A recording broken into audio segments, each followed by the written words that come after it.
আজ নিয়ে চলে এসেছি কাজী নজরুল ইসলামের লেখা সাম্যবাদী কবিতা থেকে অত্যন্ত গুরুত্বপূর্ণ প্রশ্ন উত্তর। চলো আমরা প্রশ্ন উত্তরগুলি জেনে নিই। প্রথম প্রশ্ন, সাম্যবাদী কবিতাটি কবির যে কাব্যগ্রন্থ থেকে নেওয়া হয়েছে? মনে রাখবে, সাম্যবাদী কাব্যগ্রন্থ থেকে নেওয়া হয়েছে। পরের প্রশ্ন দেখো, যেখানে আসিয়া এক হয়ে গেছে সব বাধা ব্যবধান। যেখানে এটা সম্ভব, দেখে নাও উত্তরটি ধর্ম ব্যবস্থায়। নেক্সট, কনফুসিয়াস ছিলেন একজন চৈনিক দার্শনিক, মনে রাখবে তোমরা। পরের প্রশ্ন, চারবাক হলো একটি ভারতীয় দর্শন।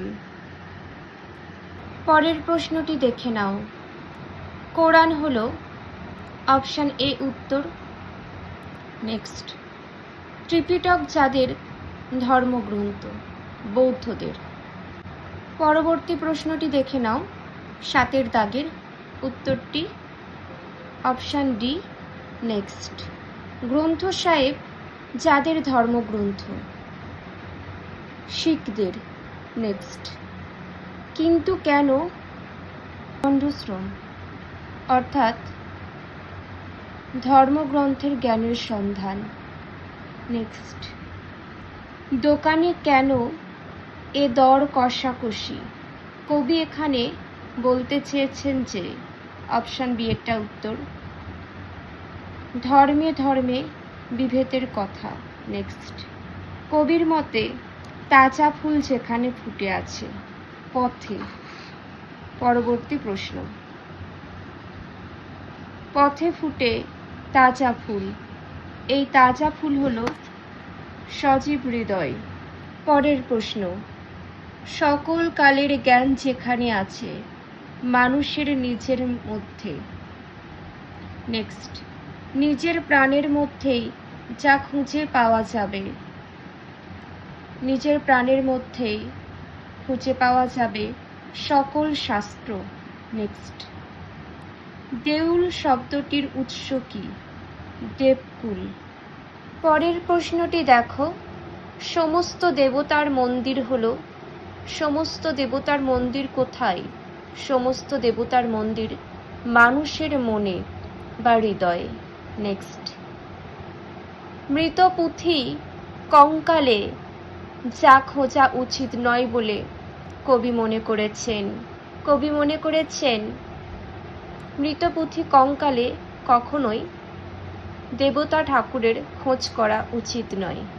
নেক্সট, মৃত পুঁথি কঙ্কাল বলতে কবি বুঝিয়েছেন অপশান বি এরটা উত্তর, ভালো করে দেখে নাও তোমরা। নেক্সট, মানুষের হৃদয়কে কবি বলেছেন অমৃত রূপ। নেক্সট, অমৃত হিয়ার নিভৃত অন্তরালে যিনি হাসেন তিনি হলেন দেবতা ঠাকুর। পরের প্রশ্ন দেখো, 21 দেখে নাও, বন্ধু বলিনি ঝুট, কবি যা মিথ্যে বলেননি। মানুষের হৃদয়ের কাছে সমস্ত রাজমুকুট লুটিয়ে পড়ে। সত্যি কথাটি যথার্থ, তাই না? মানুষের হৃদয়ের কাছেই তো সমস্ত রাজমুকুট লুটিয়ে পড়ে। পরের প্রশ্ন দেখো, দেখে নাও 22 প্রশ্নটি, সাথে উত্তর দেওয়া আছে। নীলাচল হলো কি? পুরী। নেক্সট, জেরুজালেম বিখ্যাত যে কারণে ধর্মস্থান হিসাবে। নেক্সট, মদিনা বিখ্যাত যে কারণে হযরত মুহাম্মদের জন্য। পরের প্রশ্ন, ঈসা মুসা ছিলেন একজন নবী। পরবর্তী, ঈসা মুসা হৃদয়ে যার সন্ধান পেয়েছিলেন, সত্যের পরিচয় পেয়েছিলেন। নেক্সট, বাঁশির কিশোর বলতে যাকে বোঝানো হয়েছে? শ্রীকৃষ্ণকে। পরের প্রশ্ন, বাঁশির কিশোর যা করেছিলেন, মহাগীতা রচনা করেছিলেন। নেক্সট, নবীরা খোদার মিতা যে হয়েছিল, মেষের রাখাল। পরবর্তী প্রশ্ন দেখো, শাক্যমুনি হলেন কে? বুদ্ধদেব। নেক্সট, শাক্যমুনি যেখানে বসেছিলেন, হৃদয়ের ধ্যান গুহায়। পরের প্রশ্ন, কন্দর শব্দের অর্থ কি? গুহা।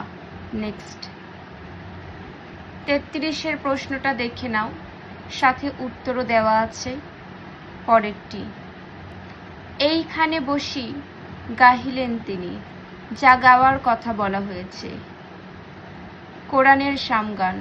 নেক্সট, কোরআনের গান কবির কাছে সাম্যের গান। পরবর্তী, সব থেকে বড় মন্দির কাবার নাম হলো হৃদয়। যে যে প্রশ্ন উত্তরগুলি আলোচনা করে দিলাম প্রত্যেকটাই খুব গুরুত্বপূর্ণ। তোমরা চেষ্টা করবে নিজেদের খাতায় লিখে নেওয়ার। কারোর কোনো মন্তব্য থাকলে অবশ্যই তোমরা কমেন্ট করে জানাবে। আজ এতটুকুই।